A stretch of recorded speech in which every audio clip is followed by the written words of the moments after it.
ของข้าพเจ้าตัดชั่วขัดเกลาพร้อมเป็นผู้มีศีลกลัวกรรมกลัวบาปสิ่งหยาบที่เป็นมลทินชำระให้สิ้นย่นยินเอาธรรมบรรเทาเกี่ยวไว้หิริโอตปะให้ทำชนะหลายสิ่งเคยโง่เขลากายยังเป็นคนจิตพ้นร้อนรนมัวเมาละทิ้งใจเก่าใจใหม่เป็นเทวดาเข้าเป็นสหายกับเหล่าเทวะเทวันจงคอยคุ้มกันคุ้มครองห่วงภัยรักษาทางโลกทางธรรมชักนำดังจินตนาสติปัญญามนุษย์เทโวส่องชายปรารถนาจงเห็นผลสำเร็จ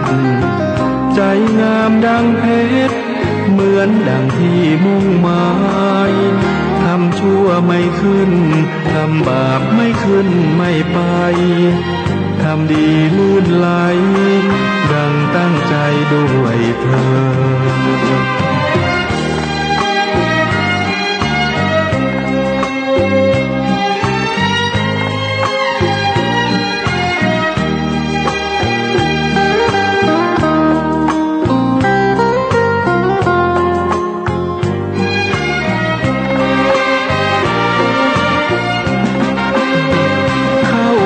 สหายกับเหล่าเทวะเทวันจงคอยคุ้มกันคุ้มครองของภัยรักษาทางโลกทางธรรมชักนำดังจินตนาสติพุทธคุณวางไว้กลางเกล้าเพื่อป้องกันเหล่าไฟดินสิ้นทั้งหลายธรรมคุณทูลวางไว้กลางใจเพื่อช่วยให้หูทั่วถึงชั่วดี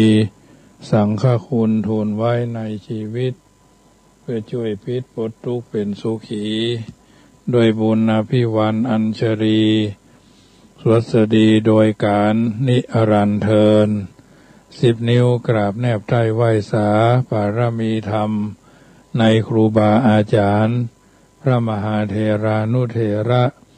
ท่านเจ้าคณะพระสังฆาธิการทุกรูปทุกตนขอความสุขความสวัสดีในธรรมะแห่งองค์สมเด็จพระสัมมาสัมพุทธเจ้าจงมีแก่บรรดาสาธุชนท่านผู้ฟังทุกท่านที่มีโอกาสเปิดเครื่องรับฟังรายการ เสียงธรรมก่อนรับตาดังสถานีวิทยุเพื่อการศึกษาพระพุทธศาสนาและวัฒนธรรม FM ความถี่ 104.50 เมกะเฮิรตซ์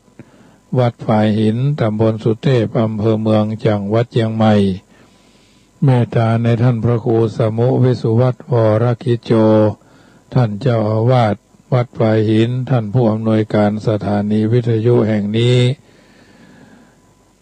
รายการที่ท่านกำลังรับฟังอยู่นี้เป็นรายการเสียงธรรมก่อนรับตานำเสนอญาติโยมได้ฟังโดยอัตมภาพพระมหาประสิทธมาภินันโท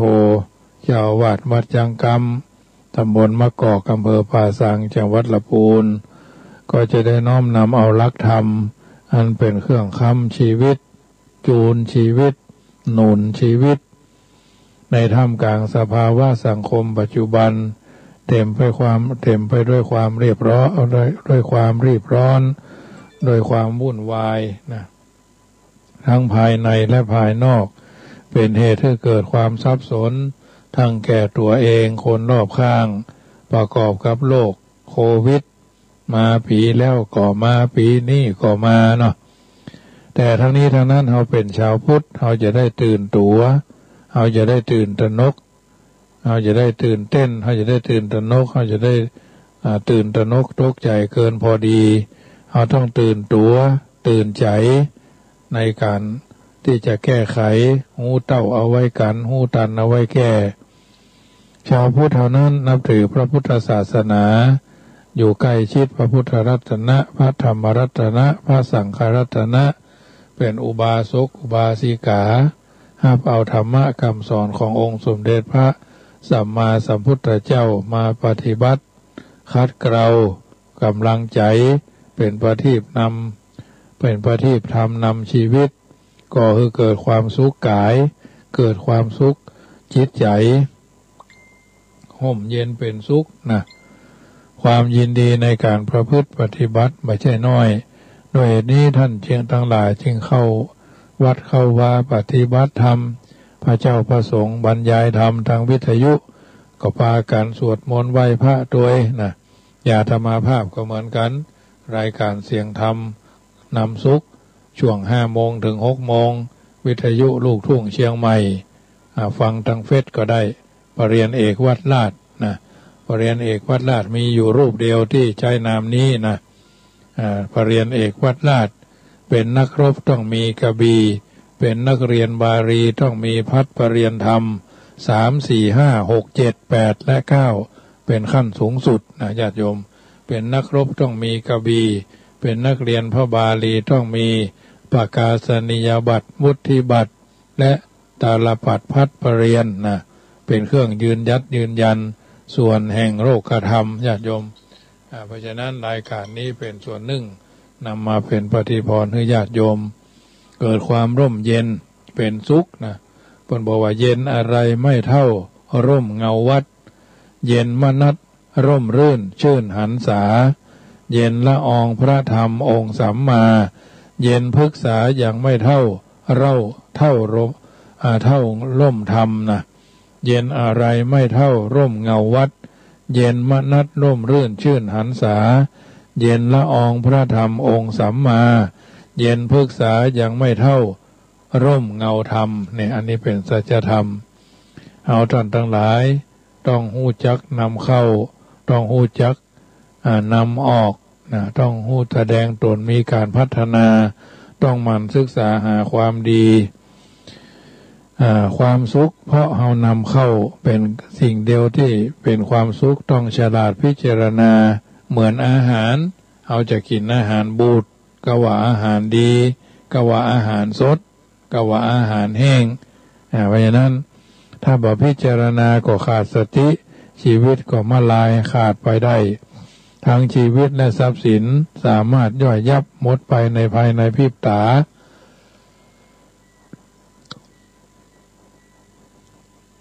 เช่นเดียวกันเราเกิดมาในท่ามกลางแห่งความสุขท่ามกลางแห่ง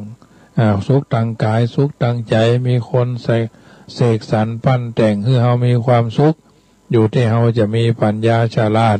ในการแสวงหาความสุขนั้นได้นั้นมาใส่ตัวเราอย่างไรเพราะโลกของเรานั้นเต็มไปด้วยความสวยงามสีวิไลเราจะปรารถนาความสุขทางกาย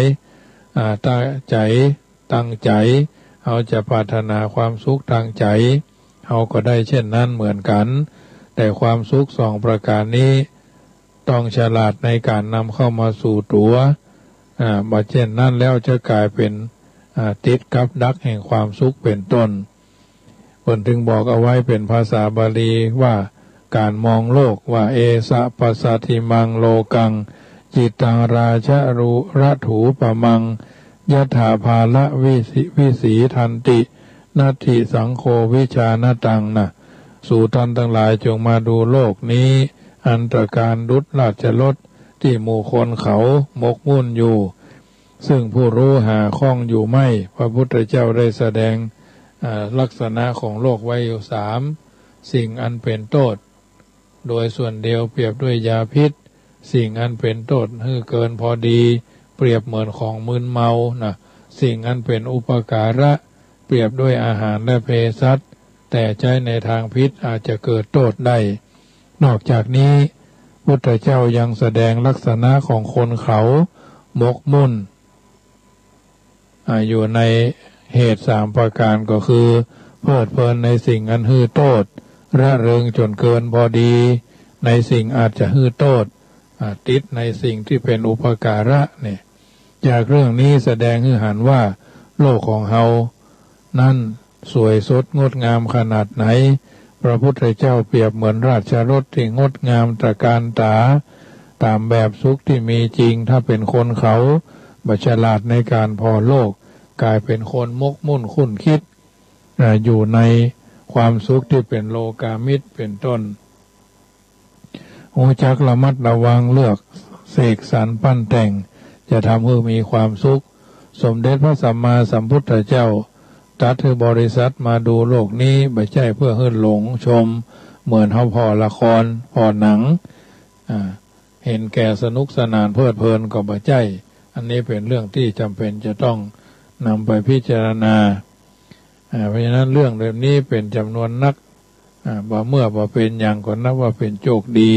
อโรคะยาปะระมาราภานะความไม่มีโลกเป็นลาภอันประเสริฐประการต่อมาไม่เศร้าเพราะรู้จักนำออก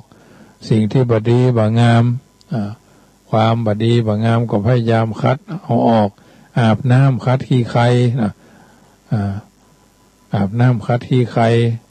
เพลพัดปัดกวาดก็เพื่ออยากเยื่อปฏิกูลโสโครกออกไป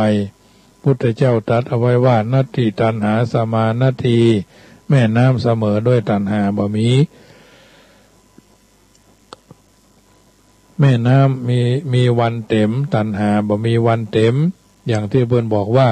เรือเอ๋ยเรือมนุษย์ใหญ่ยาวสุดเพียงแค่วาตัณหาพาเจ้ามารู้หรือเจ้าจะไปไหนเห็นฝั่งอยู่กับตาหาย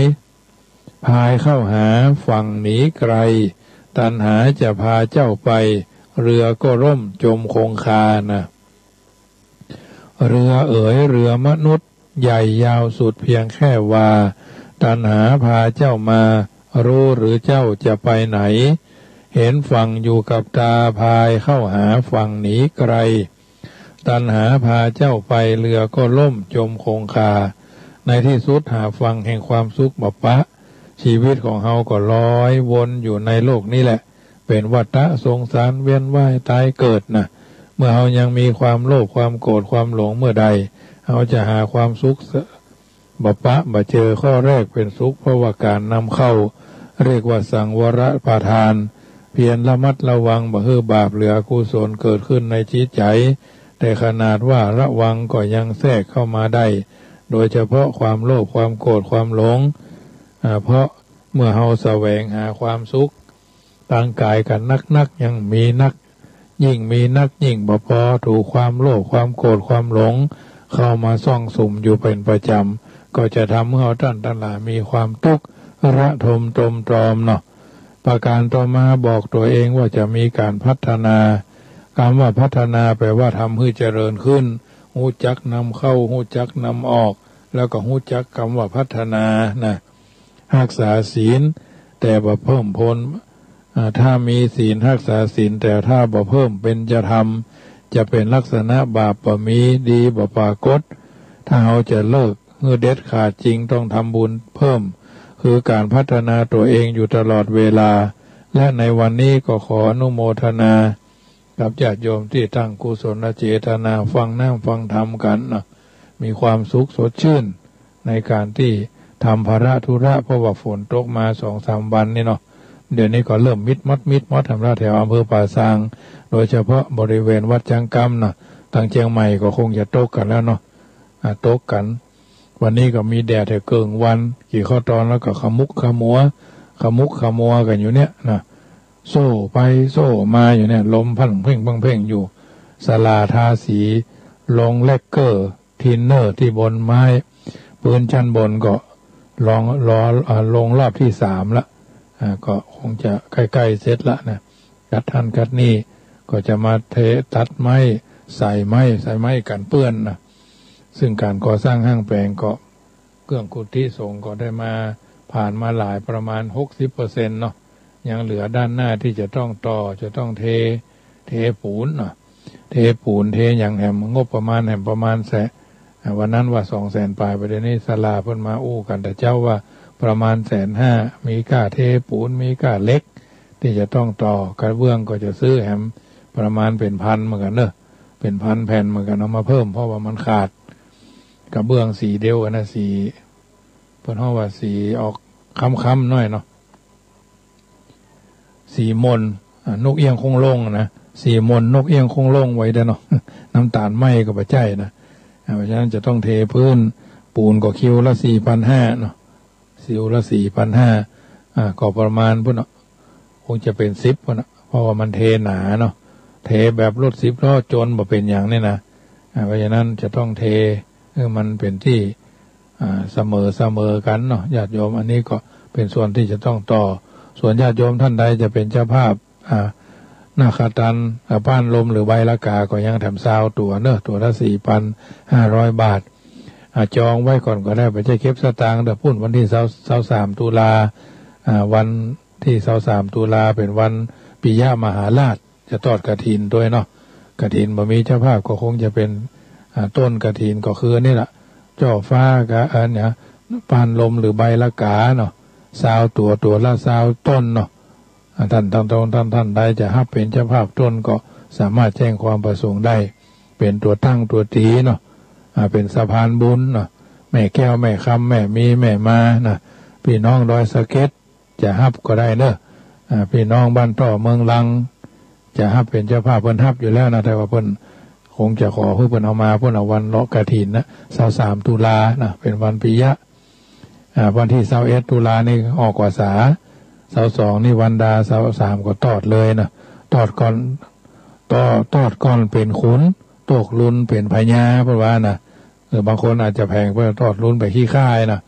ตอดก่อนเป็นขุนตอดที่หลังเป็นพญาเพราะว่านะเอาละพญามเป็นน้ำมันมีความรับผิดชอบนักลำไปเนาะกระดิ่งก็499 บาทก็ยังแถม85 แก่นเนอะ85 แก่น5 คน10 คน2 คน3 คนหรือคนละแก่นก็ได้ป้านลมหรือนาคตันนี่เขาเรือทำ19 ตัวละ 3,500 บาทนะโยมแม่เอื้องไผ่ชัยยองดงฤาษีเพิ่นมาฮับเพิ่นเปลี่ยนจากกระดิ่งว่าเป็นนาคตันหรือคันถ้วยจ้ะก็ 3,500 เนาะอันนี้ก็ถือว่าน้อมเอิ้นเจริญพรบอกเจริญพรญาติโยมร่วมกันเนอะเป็นเจ้าภาพพัดลมเป็นเจ้าภาพอันอย่างก็พัดลมเป็นเจ้าภาพหลายๆอย่างที่จะมีเฟอร์นิเจอร์ในตัวนะอาตมาภาพก็ประชาสัมพันธ์ให้ญาติโยมร่วมกันได้เป็นตารางเมตรที่ว่าปูนกาเทกาเล็กนะประมาณ150,000นี่ก็เป็นตารางเมตรก็ 2,564 ตารางเมตรละ200นะอันนี้ก็ประชาสัมพันธ์ไปเรื่อยๆเอาบอกเอิ้นเจริญพรซึ่งกันและกันนี่ก็ถือว่ามันก็ไม่ได้หู้ข่าวเนาะว่าขอให้ทำกันทุกคนทำคนละเล็กคนละน้อยนะ5 คน10 คนจะเป็นเจ้าภาพส่วนใดส่วนหนึ่งคือพยายามทำบุญที่วัดที่เพิ่นต้องการนะก่อสร้างห้างแผงวัดที่มันเฮืองรุ่งเรืองแล้วก็เอาก็เมินๆไหนไปไม่ใช่วันละนะญาติโยมเพราะฉะนั้นเรามีพระธรรมเพิ่นฮ้องว่าทำเท่านั้นการคนให้พ้นผิดนะทำเท่านั้นการจิตไม่ให้เขวธรรมะเท่านั้นกันคนไม่ให้ส่วนเซโลกไม่เป๋เพราะพระธรรมคุ้มครองตนนะธรรมะพระธรรมป้องคุ้มครองตนเป็นต้นประการต่อมาต้องมันรักษาความดีเหมือนเกลือรักษาความเค็มนะอันความดีทำไว้กับใครนั้นไม่มีวันลับหายในภายหน้ากายอาจเลือนลับหายจากสายตาดีไม่ลาลับหายจากสายใจนะอันความดีทำไว้กับใครนั้นไม่มีวันลับหายในภายหน้ากายอาจเลือนลับหายจากสายตาดีไม่ลาลับหายจากสายใจนะอันนี้เป็นสัจธรรมที่บัณฑิตชนคนผู้รู้ท่านกล่าวเอาไว้ก็ก้อนไกลเอามาเป็นนิทัศนะอุทาหรณ์ประจำธรรมะเมื่อค่ำยามคืนญาติโยมได้ฟังเป็นอาหารใจกันทุกคนฟังกันไปพิจารณากันไปเนาะคนละเล็กคนละน้อยคนละนิดคนละหน่อยถือว่าเฮาท่านทั้งหลายได้เพิ่มเติมสิ่งที่ดีที่งามกับตัวกับตนเฮาตลอดเวลาน้ำธรรมคำสอนเป็นอาหารใจกับทุกคนเฮาจะหนีเกิดขึ้นตั้งอยู่ดับไปเนาะชีวิตเฮาอยู่ในการปกครองตัวเก่าคุ้มครองตัวเก่าได้อ่านตัวออกบอกตัวได้ใช้ตัวเป็นนะจึงจะเป็นความสุขกับเกิดกับตัวเพราะฉะนั้นการที่เฮาท่านทั้งหลายได้ กำเนิดมาเป็นชาวพุทธก็ไม่ใช่ว่าของง่ายๆกว่าจะได้เกิดมาเนาะความทุกข์นี่พระพุทธเจ้าตรัสแก่ภิกษุทั้งหลายไว้4 ข้อว่าการเดินทางก็เป็นทุกข์นะหากลงบ้านลงเรือนไปก็เป็นทุกข์ยิ่งไกลบ้านก็เป็นทุกข์โดยที่สุดจะลงจากบ้านไปเอี่ยวไปก้าไปขายก็เป็นทุกข์เท่านั้นนะมีคำโบราณกล่าวเอาไว้ว่ากินข้าวบ้านตัวกินน้ำพริกแตกขาบยังลำบากกว่าชิ้นลาบบ้านเปิ้นอยู่บ้านตัวทุกข์ยากดีกว่าไปเป็นขี้ปากบ้านเปิ้นนะกินข้าวบ้านตัวกินน้ำพริกแตกขาบยังลำบากกว่ากินชิ้นลาบบ้านเปิ้นอยู่บ้านตัวทุกข์ยากดีกว่าไปเป็นขี้ปากบ้านเปิ้นที่ถามว่าที่กล่าวว่ากินข้าวบ้านตัวกินน้ำพริกแตกขาบก็หมายความว่ากินดูตั้งจะดูตั้งจิดูตั้งปั้นเนอก็บ้านเฮาหรอจะกินจะได้ก็จะเฮากินขี้คาบก็บ้านเฮานะแต่เพิ่นว่ายังลำบากกินกว่ากินชิ้นลาบบ้านเปิ้นก็ไปกินข้าวบ้านเปิ้นลองหมู่มาพุทธบาทตัวนี้เป็นแท้เป็นว่าไอ้น้องตัวนี้เป็นจะได้แต่ว่าน่ะมันนับได้นับกินก็บ่ได้เปิ้นจึงบอกว่าใครกินนักก็กินต่อไปก็ไอ้จิอันจินี่น่ะจิโล่นถ้าเปิ้นเผลอก็เอาเนอะยังลำบากกว่าชิ้นลาบบ้านเปิ้นอยู่บ้านตัวทุกข์ยากดีกว่าไปเป็นขี้ปากบ้านเปิ้นนะว่าพ่อบ้านน้องนี่เราลูกควายมาอยู่บ้านเปิ้นเป็นลูกจ้างบางทีย้ายวัดย้ายวาทุกเจ้า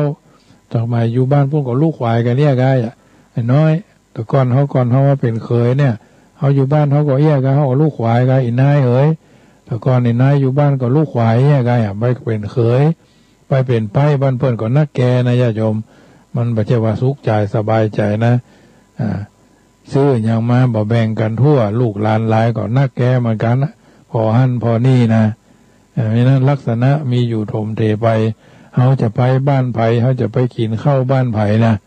หรือกินข้าวบ้านไผ่ก็ตามถ้าไปบ่อยๆไปกินบ่อยๆหรือไปอยู่บ้านเพิ่นเมินนะจะเป็นที่รำคาญของเจ้าของบ้านบ่น้อยนะญาติโยมบางเตื้อเขาก็บ่อู้ออกเขาก็อู้บ่ออกเนาะบอกบ่ถูก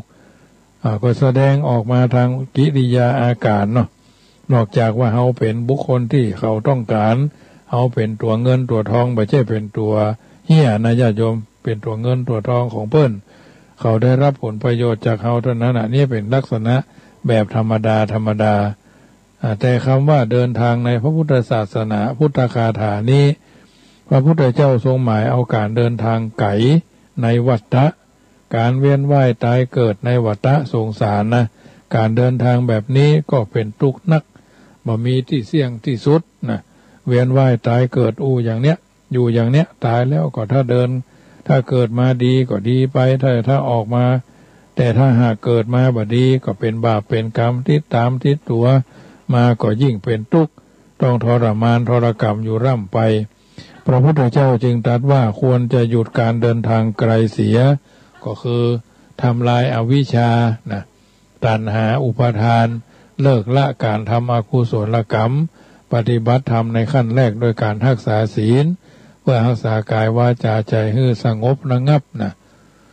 เมื่อกายวาจาใจสงบระงับไปทางที่ดีแล้วจิตใจก็จะได้สงบไปโดยบ่ต้องกึดไปเรื่อยเปื่อยใจเป็นสมาธิใจมั่นคงอยู่วัดเนี่ยกึดถึงบ้านถึงจองถึงสวนมะม่วงสวนบะลำไยเนี่ยมาเดินซ่อมลำไยแปลงเนาะกึดถึงกับลำไยเนี่ยดวงปัญญาจะเกิดจะมีพิจารณาหันการเกิดดับของสังขารธรรม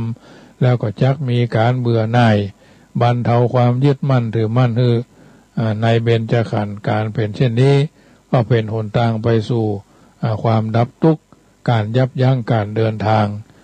ฉะนั้นพิจารณาไปตามกระแสเกิดความเบื่อหน่ายในการที่จะอยู่เวียนว่ายตายเกิดบรรดานายแพทย์ได้สำรวจแล้วได้สถิติว่าคนในปัจจุบันน่ะเป็นโรคจิต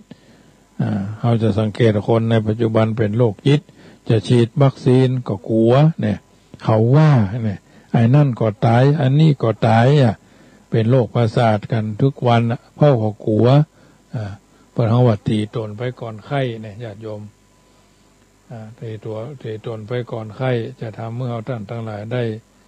มีโอกาสสร้างสิ่งที่ดีที่งามในการดำเนินชีวิตมีหลักยึดหลักประพฤติของการดำเนินชีวิตของเราเพราะฉะนั้นทุกคนเราได้เกิดมาเป็นชาวพุทธมาพบพระพุทธศาสนาก็จำเป็นจะต้องดำเนินชีวิตอยู่ในกองบุญกองกรกุศลที่เราได้ทำมาเพราะว่าอย่าคิดไปให้มากยากกำหนดนะใจจับจดกังวลวุ่นมหันฝึกเอาไว้ข่มเอาไว้ให้รู้ทันอย่าเฝ้าฝันคิดไปไกลให้ระวังอยู่คนเดียวให้ระวังยั้งความคิดอยู่ร่วมมิตรให้ระวังวาจาเพราะฉะนั้นเราท่านทั้งหลายทุกคนเป็นพุทธศาสนิกชน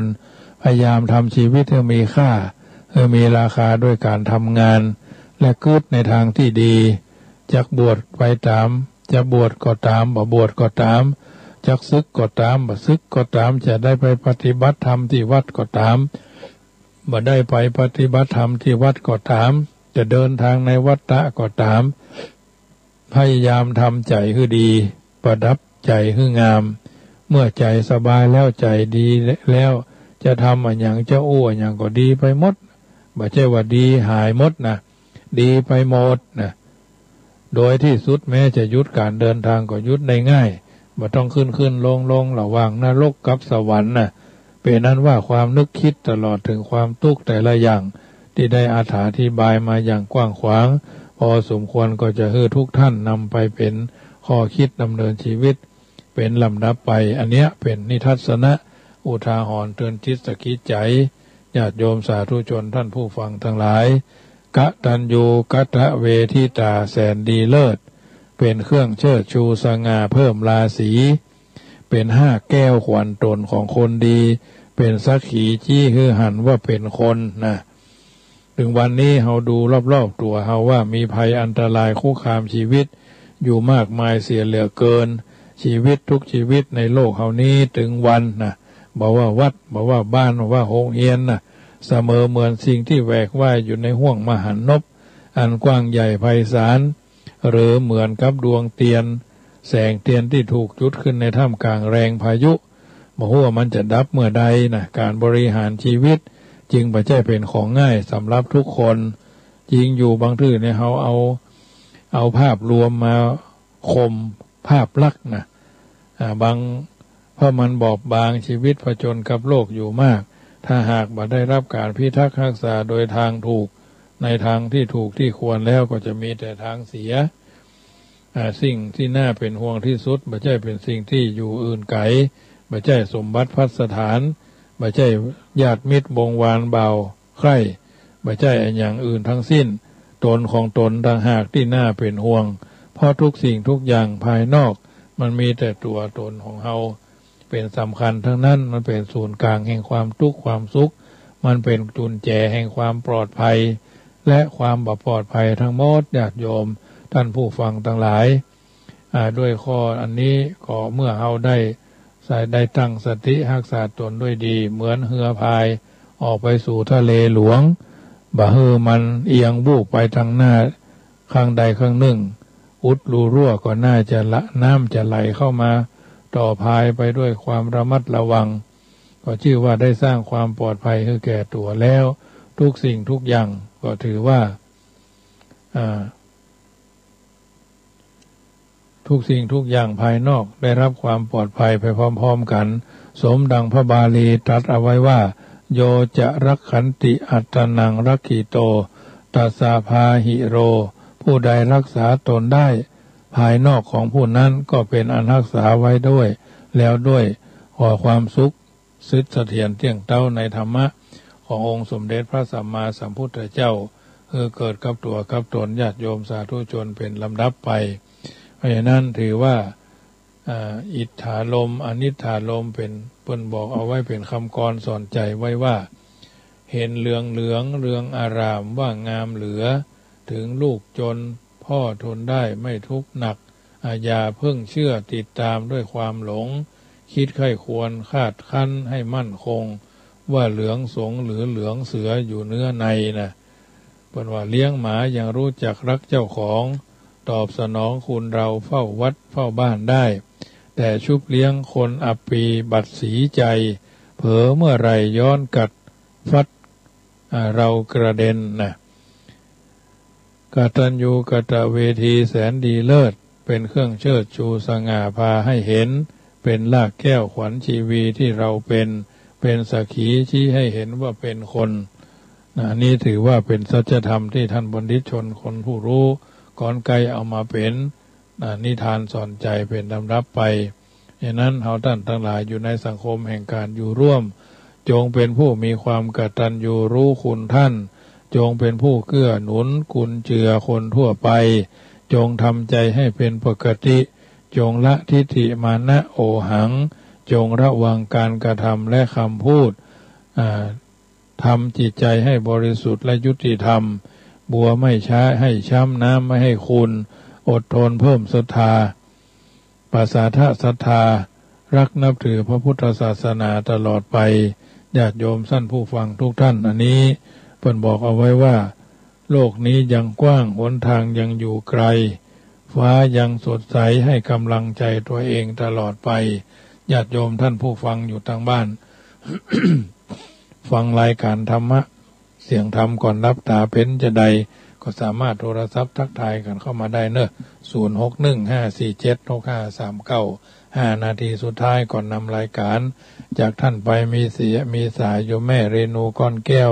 เป็นกำลังใจขึ้นโดยตลอดมาเนอะอนุโมทนาไว้ณที่นี้โดยนะโทรศัพท์ทักทายกันเข้ามาอยู่จุดไหนมองใดฟังแล้วเป็นจะได้พ้องในค่ำคืนนี้ก่อนจะเข้าสู่นิทาเอาเป็นคนเป็นพุทธศาสนิกชนมีพระพุทธเจ้าเป็นผู้นำมีพระสัทธรรมเป็นแผนที่มีพระอริยสงฆ์เป็นผู้ชี้เพิ่นบอกว่าช้างจะเด่นเมื่อมีงา